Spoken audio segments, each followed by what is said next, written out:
Assalamu alaikum. This is Amir Barki from 47th Common.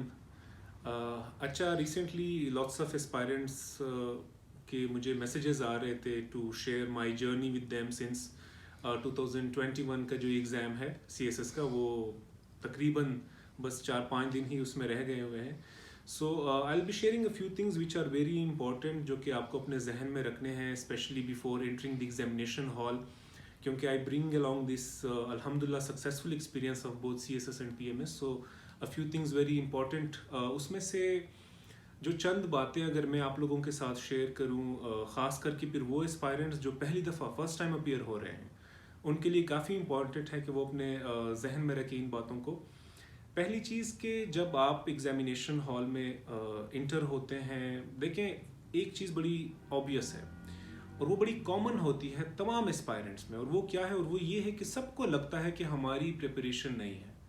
ठीक है, this was something कि जिसने मेरे कुछ बड़े करीबी दोस्त जिनकी काफ़ी प्रिपरेशन काफ़ी तैयारी थी, कंपैरेटिवली मुझसे भी ज़्यादा थी, तो वो बैकआउट कर गए सिर्फ इसी खौफ से कि उनको लग रहा था कि शायद उनकी तैयारी नहीं है, जबकि कंपैरेटिवली उनकी तैयारी मुझसे ज़्यादा थी. ठीक है, सो एक तो अगर आप ने पूरी साल एक कंसिस्टेंसी एक डिसिप्लिन के साथ आपने मेहनत की है, आपने कोर्स कवर किया है और आपको पता है, तो अगर ये थॉट आ रहा है आपका कि शायद मैं प्रिपेयर नहीं हूँ, मैं रेडी नहीं हूँ, तो ट्रस्ट मी कि it is nothing but nervousness.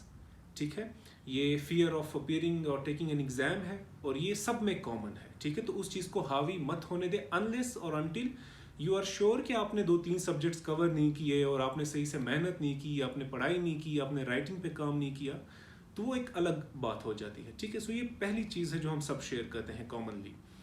दूसरी बात, जब आप एग्जामिनेशन हॉल में इंटर होते हैं, जब आपको पेपर A मिलता है जो कि ऑब्जेक्टिव टाइप्स है, काइंडली एक चीज़ का ख्याल रखें, क्योंकि कुछ गलतियां हमने की लेकिन अल्हम्दुलिल्लाह कि उससे पहले हमने एक प्रोसीजर फॉलो किया था, तो उसका हमें नुकसान फेलियर की शक्ल में नहीं हुआ. लेकिन वो गलतियां की जो मैं आपके साथ भी शेयर करना चाहता हूँ कि जब आपको पार्ट A मिलता है MCQs का, तो उस पर आपने ज़्यादा टाइम ज़ाया नहीं करना. ठीक है, अगर आपको MCQs आते हैं तो आप वो कर लें, जो नहीं आते उसको अपना बेस्ट अपना गेस दें और आगे बढ़ें, फ़ौरन वापस हैंड ओवर करें, और जो पार्ट B होता है सब्जेक्टिव पेपर जो होता है वो फ़ौरन से लें. You don't have to wait for 20 और 25 मिनट्स जो कि बाकी के एग्जाम्स में होता है कि आपको पार्ट A या पार्ट B के दरमियान में 15 मिनट का गैप होता है. CSS में ऐसे नहीं होता, आपको फ़ौरन जो है पार्ट B मिल जाता है. So the moment you give your examiner part A is the moment when you get the part B, the subjective part of the exam. ठीक है, तो आपने फ़ौरन से ले लेना है. और दूसरी बात, ख़ास करके क्योंकि पहला ही पेपर जो होते हैं वो एसे एंड प्रेसी के होते हैं पहले दिन. अब इस दफ़ा जो है आई थिंक के प्रेसी का पेपर पहले होगा, तो चूँकि ये एक ओपनिंग है टूवर्ड्स अदर पेपर्स. ठीक है, सो ये बड़ा इम्पॉर्टेंट है कि आप ये पहला दिन अच्छे से डिलीवर करें. तो उसमें अगेन कुछ निटी ग्रिटीज़ है जिनका ख्याल रखना है. प्रेसी का पेपर इस दफ़ा पहला होगा, पहला पेपर आपका 9 से 12. सो फॉर देट एक चीज़ तो ये है कि जब आपको पार्ट A मिले, आपने वो जल्दी से सिनोनिम्स एंटोनिम्स जो भी है जितने आते हैं वो किए, 3-4 मिनट में बाकी अच्छा गेस दे के पेपर वापस करके सब्जेक्टिव पार्ट ले लेना है. अगर आप मुझसे पूछें तो मैं आपकी जगह होता तो मैंने हमेशा प्रेसी का जो क्वेश्चन है फिर सब्जेक्टिव मिलने के बाद प्रेसी का क्वेश्चन मैं पहले करता था. आप कंपैरेटिवली जो है फ्रेश होते हैं, आप 100% होते हैं, आप काम कर रहे होते हैं दिमागी तौर पर, बिल्कुल आप अलर्ट होते हैं, एनर्जेटिक होते हैं, तो उस टाइम पे जो प्रेसी का टेक्स्ट होता है वो थोड़ा सा कॉम्प्लिकेटेड होता है. बर्ट्रैंड रसल हो गया और इस तरह के जो राइटर्स हैं उनका टेक्स्ट उठाया जाता है क्योंकि वो थोड़े से टेक्निकल होते हैं, फिलोसॉफिकल होते हैं, तो आपको उनको जो है डिकोड करना होता है, उसके बाद आपने उनको समराइज करना होता है, प्रिसाइज करना होता है. So you need to be 100% there. ठीक है, आप एनर्जेटिक होना चाहिए, फ्रेश होने चाहिए, क्योंकि वो टफ क्वेश्चन होता है. तो प्रेसी का पेपर अगर आप पहले करते हैं, प्रेसी का क्वेश्चन अगर आप पहले करते हैं, तो आपका बाकी का पेपर आप अगर 80%, 70%, 50% भी अभी आपकी मेंटल हेल्थ है, उस टाइम पे फ्रेशनेस है, तो आप उसके साथ भी वो डिलीवर कर लेते हैं. तो प्रेसी का सवाल पहले करें तो ज़्यादा बेहतर होगा. उस पर बेशक आप 1 घंटा लगा लें. जो प्रेसी एंड कंपोजिशन का पेपर है वो सबसे शॉर्ट पेपर है, याद रखिएगा. वो 1.5 घंटे का पेपर होता है, 1.5 से 2 घंटे का. प्रेसी का क्वेश्चन को ज़्यादा टाइम दे, उसके बाद निटी-ग्रिटीज़ होती है, छोटी मोटी चीज़ें होती हैं जो आपने करनी होती है, तो उसमें इतना टाइम नहीं लगता, ठीक है। सपोर्ट कंटेंट ऑलरेडी देयर होता है। जो बीच के 2 घंटे होंगे, चूंकि अभी एक पेपर मॉर्निंग में होना है और एक शाम में होना है, सेकेंड टाइम होगा असर के वक्त होगा, तो जो बीच का आपको 2 घंटे का टाइम मिलता है, कोशिश करें कि उन 2 घंटों में डिटेल्स में ना जाए, MCQs देखें। MCQs के साथ जो स्टेटिस्टिक्स हैं, फिगर्स हैं, उस तरह की अगर आपने कोई चीज़ें नोट की हैं, सिर्फ वो लेके जाए अपने साथ, तो उन चीज़ों को रिवाइज करें। तो ये कुछ चीज़ें हैं जिनका ख्याल रखना है। और साथ में एक और बड़ी इंपॉर्टेंट बात है कि आप हर पेपर से जब आएंगे इनिशियली, तो आपको शायद लगेगा कि मैंने तो बड़ा ख़राब पेपर किया है, मैं तो कल से पेपर में जाऊंगा ही नहीं या जाऊंगी ही नहीं क्योंकि मेरा पेपर ख़राब हो गया है। So give yourself some time, ठीक है। ये लगता है, ये भी अगेन एक ऐसी चीज़ है जो सब कॉमनली शेयर करते हैं। आपने पेपर से बैकआउट नहीं करना। एग्ज़ाम अगर आपका शुरू हो गया है तो 12 के 12 पेपर देने हैं, क्योंकि मैंने कुछ इस तरह के केसेस देखे हुए हैं कि जिसमें लोग बैकआउट कर जाते हैं कि शायद हम ऐसे में फ़ेल हैं, हम पूरा एग्ज़ाम नहीं देंगे, तो जब रिज़ल्ट आता है तो उनका ऐसे या प्रेसी पास होता था, ठीक है। सो एक तो इस चीज़ से पीछे नहीं हटना, बिकॉज यू नेवर नो कि जो आप डिलीवर करके आए हैं वो शायद आपने जो कंटेंट डिलीवर किया हो और जो एग्जामिनर है, आप दोनों सेम पेज पे हो उस सवाल उस मुद्दे के ऊपर। सो एक ही कंटेंट या आइडिया होता है जो क्लिक कर जाता है आपका और एग्जामिनर का on common grounds and then you get through, ठीक है। तो इस चीज़ का जो है ख़ास करके ख्याल रखना है। क्वेश्चन की लेंथ के हवाले से देखें, no matter how much people emphasize on one thing कि quality matters only, of course quality matters, but at the same time you need to satisfy a certain length as well, ठीक है। आपका कम से कम जो है कोशिश करें कि 7 से 8 फेसेस का सवाल होना चाहिए, यानी कि एक पेज के 2 फेसेस होते हैं, तो 8 फेसेस 7 फेसेस तक स्ट्रेच करें चीज़ों को। दरमियान में ऑफ कोर्स एनालिटिकल स्किल्स जो होते हैं, लाइक ग्राफ बना लिया, मैप बना लिया, कहीं पे चार्ट, पाई चार्ट वगैरह खुद से इम्प्रोवाइज करें, बड़ा स्कोप है। कोई सेट पैटर्न नहीं है कि जनाब आपने अगर ग्राफ बनाना है तो वो फलाना ग्राफ होना चाहिए, नहीं, यू कैन इम्प्रोवाइज, ठीक है। आप खुद से बनाएं, आप खुद से इम्प्रोवाइज करें उसकी जो स्पाइडर वेब्स होते हैं या जो भी है, मैं करता था, तो ऐसी कोई बात नहीं है कि कोई सेट पैटर्न है उसके बनाने का, कोई सेट पैटर्न नहीं है। You just need to facilitate your examiner, you just need to cover some space of the page so that कि आपकी प्रेजेंटेशन भी अच्छी लगे और एट द सेम टाइम आपका थोड़ा सा पेजेस भी भरना शुरू हो जाए। So this is very very important. Roll number के हवाले से काफ़ी आपको जो है एक्टिव रहना पड़ेगा, ठीक है। आप ये अफोर्ड नहीं करते कि आप रोल नंबर भूल गए हैं या एक्स्ट्रा शीट लेने के बाद आप सिग्नेचर भूल गए हैं। So these are a few things which are very very important. अगर बाइंडेज वो आपने खुद करनी होती है, सो मेक श्योर कि आपने 2 पेपर्स की एक्स्ट्रा शीट के साथ बाइंडिंग अच्छी की हुई है। So these are a few things जो कि आपने ज़रूर जहन में रखनी है। उसके अलावा एक कुछ एस्पायरेंट जब मैं पढ़ाता हूँ तो वो कहते हैं कि सर हम क्वेश्चंस का आउटलाइन बनाएं या ना बनाएं।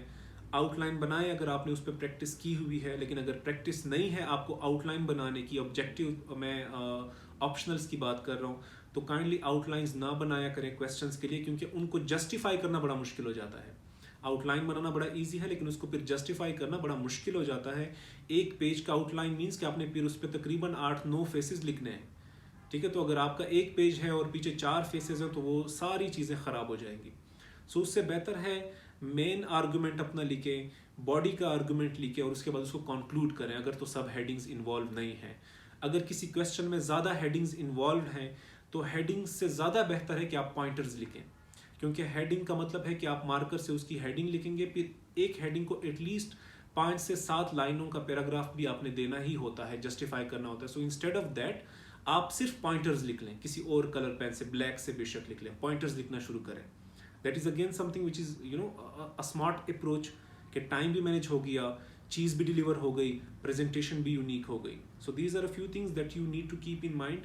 और उसके अलावा कॉन्फिडेंट रहें, क्योंकि अगर आप थोड़ा सा भी डगमगा जाएंगे, आपका कॉन्फिडेंस डगमगा जाएगा तो चीज़ें बड़ी ख़राब हो जाती हैं।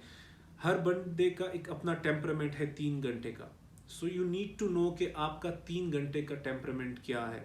ख़ास करके प्रेसी के पेपर में, ख़ास करके एसे के पेपर में, प्लीज़ आई वुड रिक्वेस्ट कि आप अपने लेफ़्ट एंड राइट में मत देखें, ठीक है।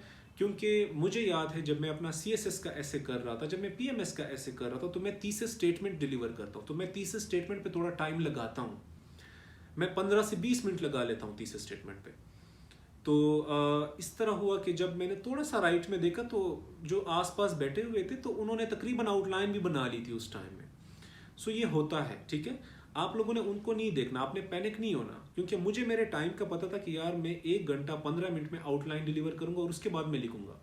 तो मैंने वही टाइम, अपना टाइम फॉलो किया, अपनी वॉच फॉलो की, ठीक है। ना कि इधर उधर देखना, इधर उधर देखेंगे तो आप पैनिक भी होंगे। शायद आपके राइट में सबसे नालायक लड़का बैठा होगा, लेकिन वो इतना तेज लिख रहा होगा कि आपको लगेगा कि शायद मेरे साथ में टॉपर बैठा है CSS का, ठीक है। तो लेफ्ट राइट में नहीं देखना, ठीक है। आपने बस अपना जो है अपना टाइम जोन फॉलो करना है, अपने मिनट्स काउंट करने हैं, अपने पेपर को साथ लेकर चलना है, ठीक है। और if you realise at any moment के शायद आपसे क्वेश्चंस ज़्यादा स्ट्रेच हो गए हैं और टाइम कम रह गया है, तो कोशिश करें कि थोड़ा सा उसके बाद चार्ट्स में, मैप्स में, या जो इस तरह के स्मॉल देखिए टाइप्स होती हैं, नॉर्मली हम लीनियर टाइप्स लिख लेते हैं। अगर एक टॉपिक है ग्लोबलाइजेशन, अब ग्लोबलाइजेशन पे आपने 4-5 चीज़ें बतानी है। फॉर इंस्टेंस के ग्लोबलाइजेशन 1.0 का कॉन्सेप्ट है, ग्लोबलाइजेशन 2.0 का कॉन्सेप्ट है, इस तरह ग्लोबलाइजेशन इज रिकोलोनाइजेशन, ठीक है। Globalisation in post cold war era, in pre cold war era, ठीक है। ये 5-6 उसके एस्पेक्ट्स हैं। तो अगर आप उसको 1, 2, 3 लिखते हैं तो उससे ज़्यादा बेहतर होगा कि दरमियान में ग्लोबलाइजेशन का वर्ड लिखा और उसके 5 स्पाइडर वेब्स ड्रॉ किए और वहाँ पे उनके लेबल कर दिए। आपका आधा पेज भी कवर हो जाता है, प्रेजेंटेशन भी अच्छी हो जाती है, और एट द सेम टाइम आपके पेजेस पलटना शुरू हो जाते हैं, विच ऑल्सो रिफ्लेक्ट के इस बंदे ने क्वांटिटी भी लिखी है। Few things are related to your psychology, examiner की साइकोलॉजी को भी देखना है। सो स्मार्ट प्ले करना है इन चीज़ों के साथ, ठीक है। पैनिक नहीं होना, क्योंकि एट टाइम्स मैं जब पेपर से वापस आता था तो आई वुड फील लाइक कि मेरा आज का पेपर बड़ा ख़राब हो गया है and I don't want to continue. तो मैं फिर सो जाता था, 2 घंटे बाद उठ के मुझे रियलाइज़ होता था कि नहीं, मेरा पेपर इतना भी ख़राब नहीं हुआ। सो मैंने गिव अप नहीं किया, ठीक है। उसके बाद जो है अगेन वही बात है कि फिर अल्हम्दुलिल्लाह जब रिजल्ट आया तो things were not as bad as I thought कि शायद उस पेपर में मेरा बड़ा ख़राब रिजल्ट होगा। तो इस चीज़ का आप लोगों ने ख़ास ख्याल रखना है। ये कुछ चीज़ें हैं जो आई थॉट कि आपको मैं पेपर से पहले शेयर कर लूँ, क्योंकि हम इस चीज़ से गुजरे हैं। सो आप भी इस चीज़ से आप आने वाला है, इंशाल्लाह आपका बड़ा बेहतर होगा इंशाल्लाह। और मीनवाइल किसी को कोई और कन्फ्यूजन है, कोई फियर एसोसिएट है, कोई नर्वसनेस है, विच इज़ वेरी नॉर्मल, आप कमेंट्स में शेयर करें। You can inbox as well, I will try to facilitate and share my experience with you. तो जो चीज़ें प्रैक्टिकल हैं वो प्रैक्टिकल हैं, और जो चीज़ें हम कॉमन शेयर करते हैं specially related to fear, phobia, nervousness, ठीक है, एंजाइटी, ये जो चीज़ें हैं ये सब में कॉमनली शेयर होती हैं। But that does not mean कि आप प्रिपेयर नहीं हैं। अगर आपने एक टाइम यूटिलाइज किया है, अगर आपने मेहनत की है, अगर आपने एक रूटीन फॉलो की है, कंसिस्टेंट रहे हैं, तो trust me you are ready. These are just a few things, negative कुछ एनर्जीज होती है जो आपको लेट डाउन करती है, जिनको आपने नहीं होने देना। एंड अगेन लेफ्ट राइट में बिल्कुल नहीं देखना।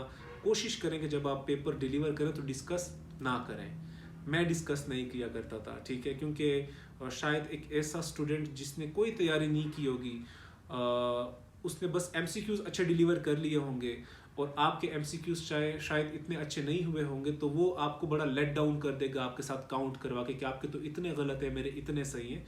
So these kind of things only discourage you अगले पेपर से। सो आई वुड रिक्वेस्ट कि काइंडली ना शेयर किया करें, ना ज़्यादा उस पर डिस्कशन किया करें आफ्टरवर्ड्स।